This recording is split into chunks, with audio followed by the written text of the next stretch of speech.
I don't know if you guys remember the movie God's Not Dead. 1, 2, 3, 4, and 5 now. I think they're making a new one. Absolutely terrible movies. They did an interview with this, like with one of the actors here, because they're making the new one. So I want to listen to this, see what they have to say.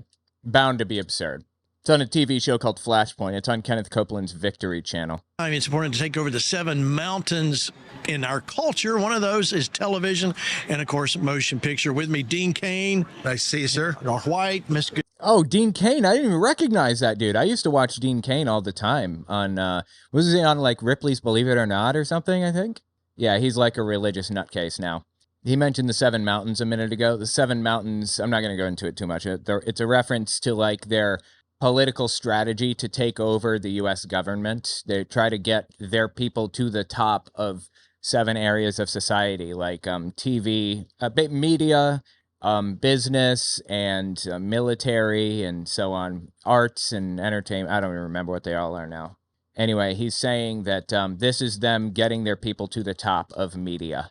Good to see you guys. Thank you. All right, let's talk about, because really, and we were just touching on that before we started recording, David, the God's Not Dead really launched, it was a different level for Christian films. I hate to even use that term, but it really kind of launched into it. So let's go back into that and give us some stats on how well that film did. Well, yeah, it's because Dean was in it. He was in the first one, which is.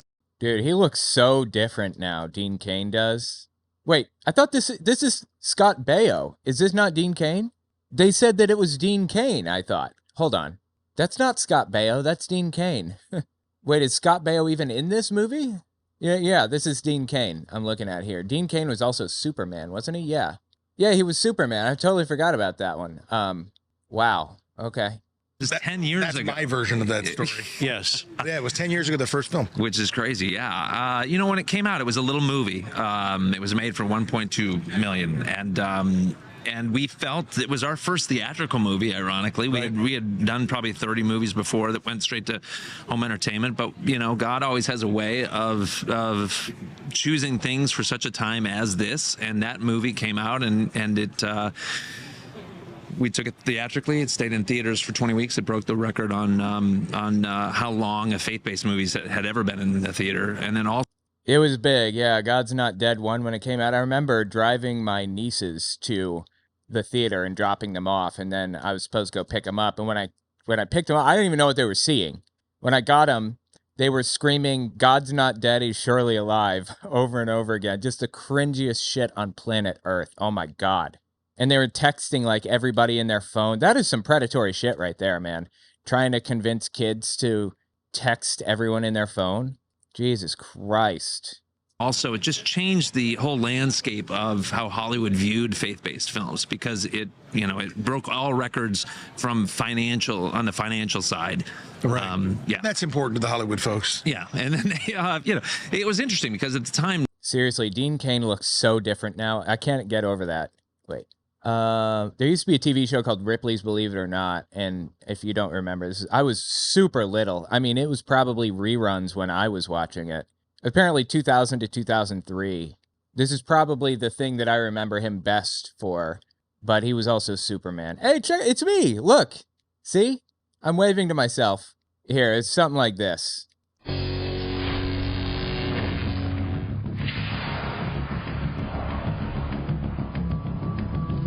Tonight's medical miracle is another first. A man with 2 hearts. Wait till you see how he puts them to the test. Castillo Campos is living the good life in Miami, Florida. At 65 years old, he is the picture of health. But this senior citizen has an extra body part that's keeping him in top shape. Because believe it or not, Castillo doesn't have just 1 heart. He has 2. Wish I had 2 hearts. Castillo came to the United States from Cuba in 1990 after... Yeah, anyway, he gives his history, I guess. But, yeah, I would say this is probably what Dean Cain's most famous for right here. Ripley's will be back in a heartbeat. So clever, in a heartbeat. Wow. Did he think of that himself? And now look at him on the right. How people change, huh? no, really hardly any studio other than Sony had a faith-based label, and Right. now every studio in Hollywood has a faith-based label. Like, Which is a huge accomplishment for the body, to have something like that. All right, so now 10 years later, you're about to release your 5th film yeah, 5th installment Of this franchise. of just that. So franchise. They should really be naming it something else now, because it's getting a little tired, right? God's Not Dead 5. Really? There are a couple of movies that I want to watch. Is it Angel Studios that produces this? It is, right? Okay, it was Lionsgate originally. I remember Lionsgate did God's Not Dead 1 because I had a legal battle with them over, reviewing it, basically. Wow, it got 3.5 stars. The very first one did. iCarly's Boyfriend versus Hercules, a film so bad it made me an atheist. Seriously. That's a good review of God's Not Dead. I like that. Is that iCarly's Boyfriend? Oh yeah, I was going to say, Angel Studios produces a ton of, right-wing nutcase movies. Lionsgate was number 1, at least. I think that Angel Studios produced at least one of the God's Not Dead movies. They definitely produced The Sound of Freedom by, about, Trump and QAnon and shit. And they're producing Bonhoeffer now, this fictitious movie about a fake scenario where some guy became, I don't know, and whatever. I'm going to be reviewing that when it comes out. So I know. He's busy. Yeah, you're like all over my PureFlix account. Thank you. Yeah. Who has PureFlix unironically? Oh my God, does this guy own PureFlix? What is it do? Well, as a matter of fact, Oh, he did. But now he doesn't. Why is he still there? Yeah, that's right. What, did he start PureFlix? Is that what it is? So, all right, let's talk about what's different about this one coming up. Yeah, this is an election movie, really. Ooh, all right. So now you're talking to our people. Dean, go ahead. well, yeah, it's basically the idea of the separation between church and state, right? They always, people are screaming, don't talk about God. We don't want God. Nobody is ever yelling that. Talk about God to your heart's content. They are such victims. In the election, Right. I don't want to hear that, so on and so forth. His character is a pastor who is sort of thrust into the congressional election because someone falls out, and I'll just say falls out, and then so I don't want to give anything away. And then so he's in this position now. His pastor's going to run for congressional office, and the person he's running against makes that a big point. We don't, we're separation between church and state. I don't want to hear your religion and what we're doing here. Here's what I'm doing, and they're trying to take religion, in life here now, taking religion and God out of schools. Okay, wow. This is fascinating. So here's what I find super interesting about this whole thing. Netflix and chill? Nah, PureFlix and repent. Right? Oh, God, that's cringy and terrible. In the movies, God's Not Dead 1 through 5 or whatever, and in every other scenario that these people depict where they're being persecuted or whatever, it's always legitimate persecution that they portray. If the scenario in God's Not Dead 1, 2, or 3, I don't think I've seen the others, if that scenario really did play out the way that it played out in the movie, I would be on the Christians' side in that movie, seriously. I don't believe anybody should have to sign a contract that says, I do not believe in God, or whatever the hell it is that God's dead or something. No one should be forced to do that to pass a class. And in the next one, Melissa Joan Hart, is that who it was? She was a teacher who answered a question that was asked about a historical scenario in the Bible, and she answered in that context, in this historical context. So she brought up so she answered a question about Jesus with Jesus, and that was totally appropriate, actually. The scenarios they portray in these movies are 100% reasonable, and the people that are fighting them, like the ACLU, I think, didn't the ACLU fight the Christians in both God's Not Dead 1 and 2? I don't remember now. The groups that are fighting the Christians in these scenarios are evil. If they did and said the shit that they said and did in these movies, they would genuinely be evil. But none of that is really happening. It's like the presidential debate happened not too long ago between Kamala Harris and Trump, and Trump said Kamala Harris is trying to give transgender surgeries to illegal aliens in prison. That is not happening. He said, they want to execute a baby after it's born. No, literally no human being alive wants to do that. Has never been proposed. And it's like, if they portrayed the scenario honestly, as it honestly actually is, nobody in society would be in favor of what they're doing. The reason these people have to portray themselves as the victims in these movies is because they know if normal society saw what was happening in reality, nobody would back them up. Nobody. They realize that their morality is not based around a reasonable position here. They're not trying to be fair and honest.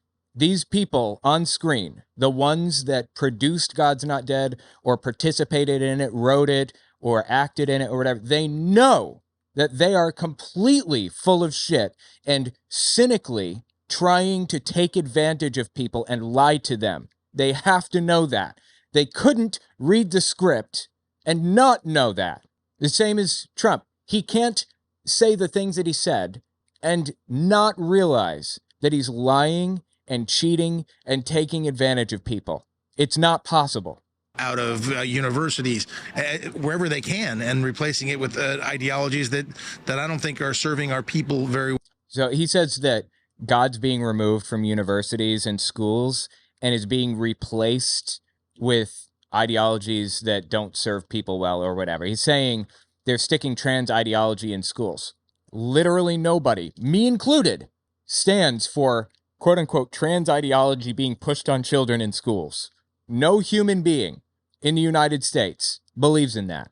Ideology, school is not the place for ideology. Everybody knows that. They have to lie to get people on their side because their real position is completely unsupportable morally. Because they know, and everyone else who understands the situation realizes that they are morally evil people who are pushing morally evil positions. Well, No, and you know, when it comes to the whole separation of church and state, what that's so astounding to our audience is how many people out there really think it's in the Constitution. It is not. Yeah, it is. Yes, it is. Again, they're lying. Separation of church and state is, in fact, in the Constitution. It's the first sentence of the First Amendment of the Constitution. The Establishment Clause. Congress shall make no law. What is it? Congress shall make no law respecting an establishment of religion or prohibiting the free exercise thereof. First sentence of the First Amendment. They know this. You cannot convince me that they don't. It's in the Constitution. All right. When they say separation of church and state is in the Constitution, what they mean is those words aren't in the Constitution. The same way that the words gun rights aren't in the Constitution. I can do the same stupid shit that they're doing. And I'm even Rob Reiner is going on there making, you know, guys don't have to talk about him. I will. I love Rob. He's a great director. I disagree with him politically. Yeah, and I said, please show us, if we're wrong, show us in the Constitution where separation of church and state, because that was his whole thing with his documentary was how this was in the Constitution. It wasn't. But yes, it is. The first sentence of the First Amendment. And by the way, the First Amendment contradicts the First Commandment. You cannot have a Christian state that follows the Ten Commandments and also a secular state. You can't have the U.S. Constitution and a Christian state. You have to cancel out something in one of them. You can be a Christian and practice as a Christian and not impose it on other people, but still be a politician. That's possible. These people on screen don't seem to understand the concept of live and let live. Just be who you are and I'll be who I am. They want to impose their beliefs on everybody else. And again, they have to hide that. If people understood what they were really doing, literally no human being would be on their side. But aside from that, and it's not going to be in there either. It's never going to be in there. But that's how about when you made this film? Did you have much resistance to getting it done? We had a lot of resistance to getting it done. I bet, because it's a stupid name, probably. God's Not Dead 5, really?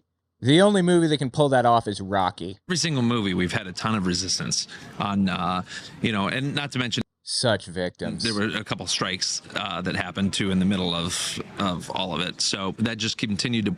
Strikes, you say? Oh no. Workers trying to get a better deal for themselves? The gall of these workers trying not to be f***ed over by this Christian company. Is it weird to anybody else that workers at a Christian company feel that they're being fucked over badly enough that it's worth striking over? That's what they're talking about, right? Or is he talking about protests? I figure he would have said protest if that's what he meant. What a colossal scumbag, truthfully. Push it back. But every time we do a God's Not Dead movie, it is, it's like we don't do them for money. It's not a matter of, hey, do you want to do another movie? Sure, let's just do another one. No, it's I bet. about, well, what is this movie supposed to be about and why make it? Right. And so when this one came up, never in a million years would I have imagined otherwise, other than it's happened the last 4 movies, is that, our tagline at one point was a fight for the soul of the nation. Right. That it would be in the headlines now. It's crazy how life imitates art. And once again, yes, I'm running for Congress in it, but it's also at a Oh, okay. I thought he was running for Congress, just full stop. Okay, he's running for Congress in the movie. Got it. time when that seat matters so much, and as we're seeing in our political realm now, it's the same for such a time as this. Absolutely. All right. In God We Trust. Tell me about that one. Well, it's a again, God is not in the Constitution. He's never mentioned in the Constitution. Yep. There you go. But he is mentioned in the Declaration of Independence. Okay, why so? And no, not really. In fact, you know what? I'm not even going to bother explaining this. I will let the Project 2025 guys explain why God was in the Declaration of Independence. Mid-August 2024, Project 2025 training videos come out, and I find this in the training video. By the way, I don't think these were originally intended to be public, but they are public now. Listen to what they have to say here about the Declaration of Independence and God. Ultimately, they chose to ground their claims upon nature, a more philosophically and more fundamental ground that was a defense of rights behind Magna Carta, behind and beyond the rights of Englishmen to their rights as humans. And so they turned to nature as the ground for the claim of rights, the ground upon which they would make their claims of independence. Right. So what he's saying is where it says our rights come from God, the point was not that the rights come from God, but that the rights do not come from government. And the political right in the United States obviously knows that. And they're lying when they say otherwise. When they say God's name is in the Declaration of Independence, showing that it's God is the basis for our everything or whatever, they know that they are lying when they say that. When I say they, I mean Project 2025 people, Heritage Foundation people, Dean Cain, or any of these other thought leaders in the movement. The grounds upon which they would assert their rights as an independent nation. And it was this turn to nature that is classically represented in the Declaration of Independence, but seen throughout many of the documents developing from the 1760s to 1776. It's classically stated within the Declaration of Independence by reference to the laws of nature and nature's God. There you go. It wasn't "and nature's God," it's just the laws of nature. Which is itself an incorporation of aspects of a much deeper and longer natural law tradition, going back to the Greeks and Romans, but also through English thinking, especially through thinkers like John Locke. Ultimately, Yeah, okay, I can agree with that. John Locke wrote the 3 Treatises of Government. Is that what it was called? 2 Treatises of Government. Yeah, and that was the foundation for some of the U.S. Constitution. There were other foundations to it, basically. Anyway, the point is that these people are lying. I mean, the ones on screen here. And they know that they're lying. And they know that they have to lie because if they told the truth, nobody would support them. Nobody. Constitution, but he is mentioned in the Declaration of Independence, in the Pledge of Allegiance, and on our current. The Pledge of Allegiance and the currency. Well, let's go with the Pledge of Allegiance. It wasn't added to the Pledge of Allegiance until 1950-something, 52, I think. It's a whole big, long history here. In Germany, in the 1920s, 30s, and 40s, there was a... All right, let me start over. October 1917, there's something called the October Revolution in Russia. It was previously run by a czar, but when the October Revolution happened, it was the Bolshevik Party, run by Vladimir Lenin, and they did a revolution, basically a coup, and took over the government in the name of communism. The Bolshevik Party was the Communist Party. Eventually, that's what it became. Just within a few years of that, I think Lenin died in like 1923 or something like that. Alexa, when did Vladimir Lenin die? 1924. January 21st, 1924, he died. Alexa, stop. God damn, anyway. After he died, Stalin took over. It turned into the USSR, the Soviet states, and the whole government turned into a communist/atheist death cult.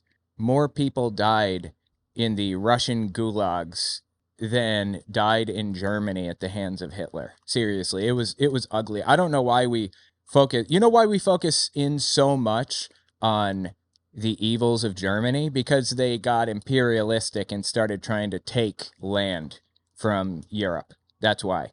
If they'd kept to themselves, like the Russians did largely, nobody would have cared what Germany was up to. Anyway, Germany hated communism and Russians and everything. They hated them.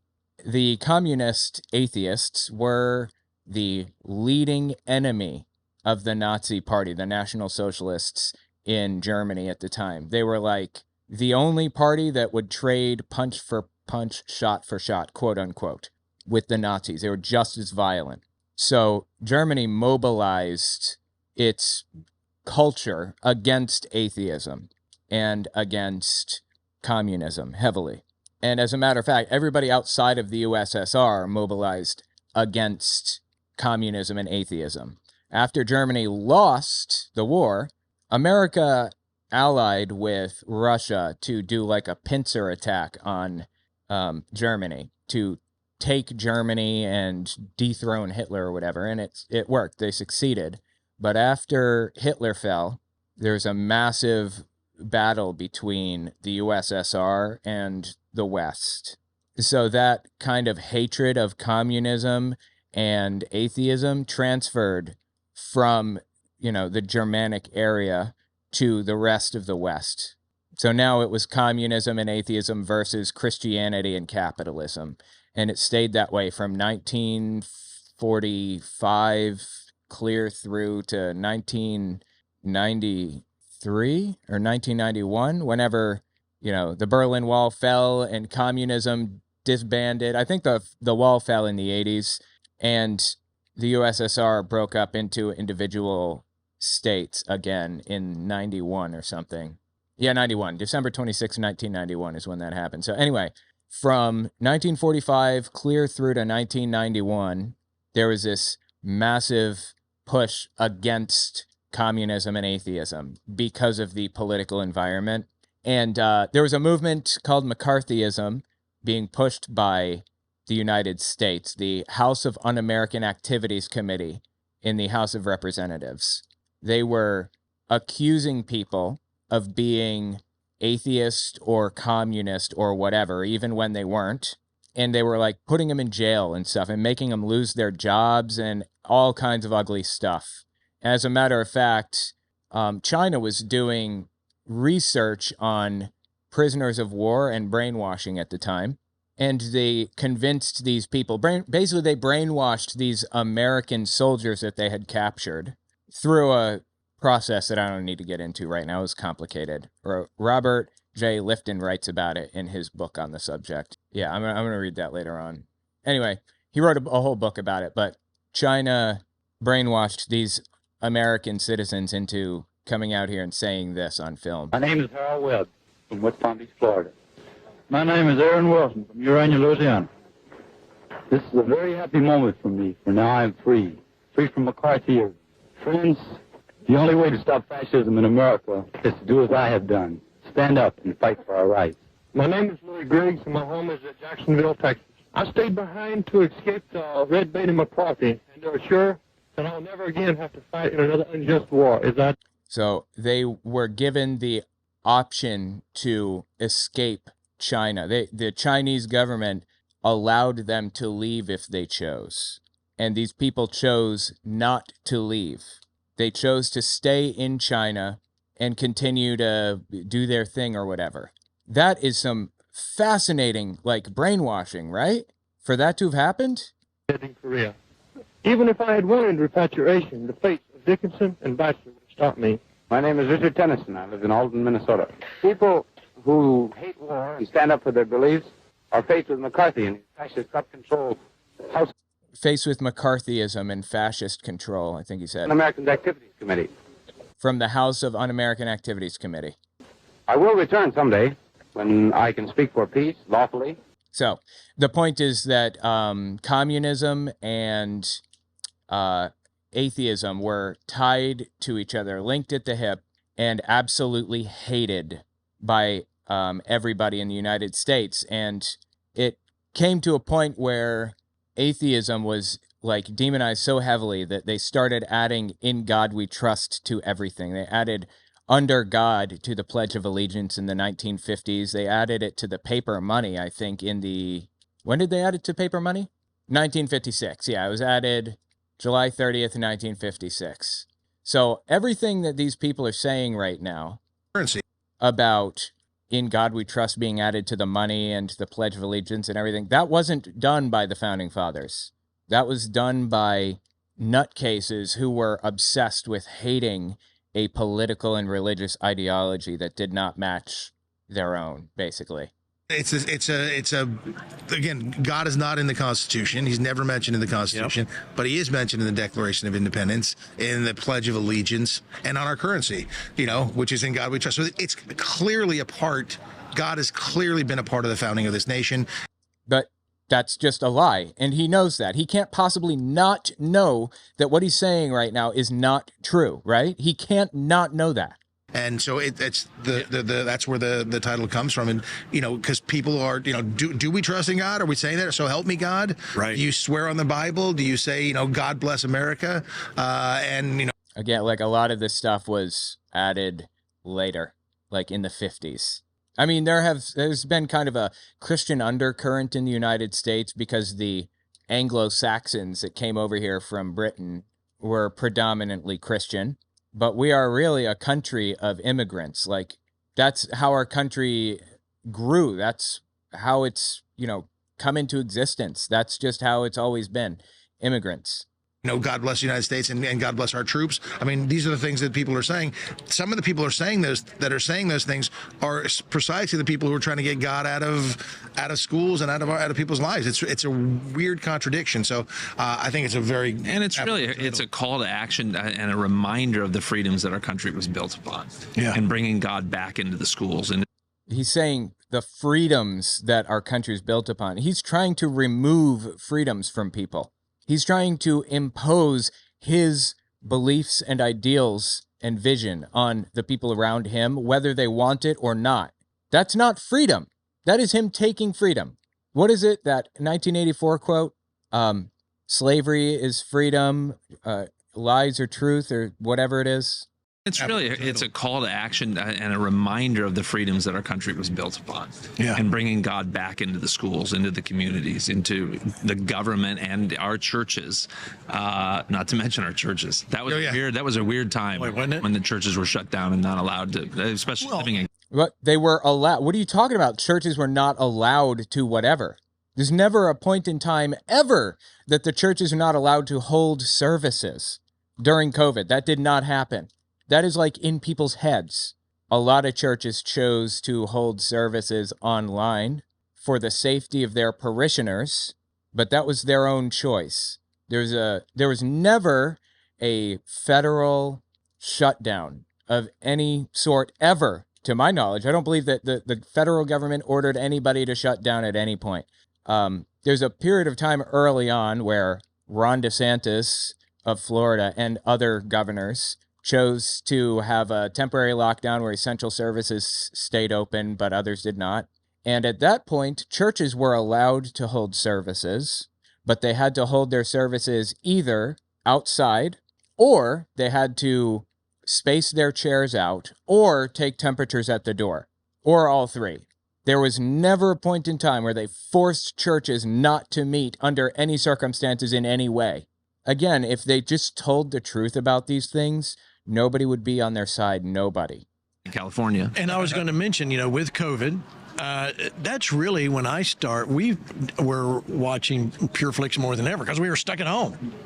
So I would imagine you had a lot of growth during that time for families going, hey, I need something my kids can watch that's not going to freak everybody out. Well, they couldn't go to church for the. Really? He thinks PureFlix isn't going to freak everybody out? Are you serious right now? That is like the whole purpose of PureFlix and of God's Not Dead and these people's life mission, to freak people out. That, but they could go to the liquor stores and to the, Okay, I'm sorry, step back. During that time for families going, hey, I need something my kids can watch that's not going to freak everybody out. Well, they couldn't go to church for that, but they could go to the liquor stores and to the, Okay, liquor stores were an essential business because they were selling goods that people would need, not just liquor, but, also liquor. People need to be able to function in society. That's just how it works. Churches could meet the whole time. They just had to meet online or outside or space their chairs out 6 feet and check temperatures at the door. My God, these people cannot help themselves but to lie constantly. And Home Depot. Home Depot. Yeah, but you can't go to church. Yeah. That was a weird time. All right, so what's the future? You're talking to people here that we call them the Flashpoint Army. There's hundreds of thousands of people that watch us faithfully, and they need something to do. They always faithfully. They watch them faithfully. That's weird. Tell me a project to go do. What do we need to do? Obviously, we want them to go see the movie when it comes out. But what else can they do to help perpetuate good movie making that isn't anti-God? Yeah, There's no movie out today that is anti-God. Get over yourself. Okay, this is crazy. This is a crazy. There's estimated sources that say near. Okay, what he's about to say is a lie. You know how I know? Oh, damn, I reset my soundboard. I don't have my sound effects now. Weasel words. That's how I know. Weasel words. Estimated sources say, well, who estimated those? Whatever. Who released that information? Where did you find that? Who told you that? They never get specific with this stuff. These people on screen. Good movie making that isn't anti-God. Yeah, this is crazy. This is a crazy. There's estimated sources that say nearly 40 million American Christians don't vote in presidential. That's correct. Right. Correct. So is that true? Let's see. Okay, 2/3 of the voting eligible population turned out in 2020, which is unusually high. So 2/3. Let's see. So 2/3. That's how many voting? 168.31 million. 56 million people are registered but did not vote. Actually, 56,103,333.34 people did not vote. How would you even find that? How many registered evangelicals didn't vote? He's saying that 72% of the registered voters who did not vote were evangelicals. I'm sorry. That is hard doubt on that one. Hard doubt. Evangelicals vote. They crawl over broken glass to vote. What are you talking about? So that changed the election. It sure did. Yeah, and so. Oh, interesting. So are they admitting that Trump lost? This is a call to action to say, hey, get involved. For many years, faith-based folks likes to not deal with politics. It's a dirty business, but it's like there's a line in there. Isaiah Washington has it. So if you don't take out the trash, it begins to stink, and we have to. Who said that? Deal with politics. It's a dirty business, but it's like there's a line in there. Isaiah Washington has it. So. Isaiah Washington? Is that what he said?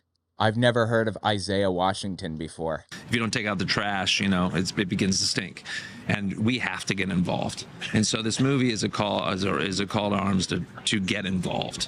Yeah, and to hopefully that 40 million people will vote, and they have the power and the responsibility to change the shape of the nation. Wow, that's good.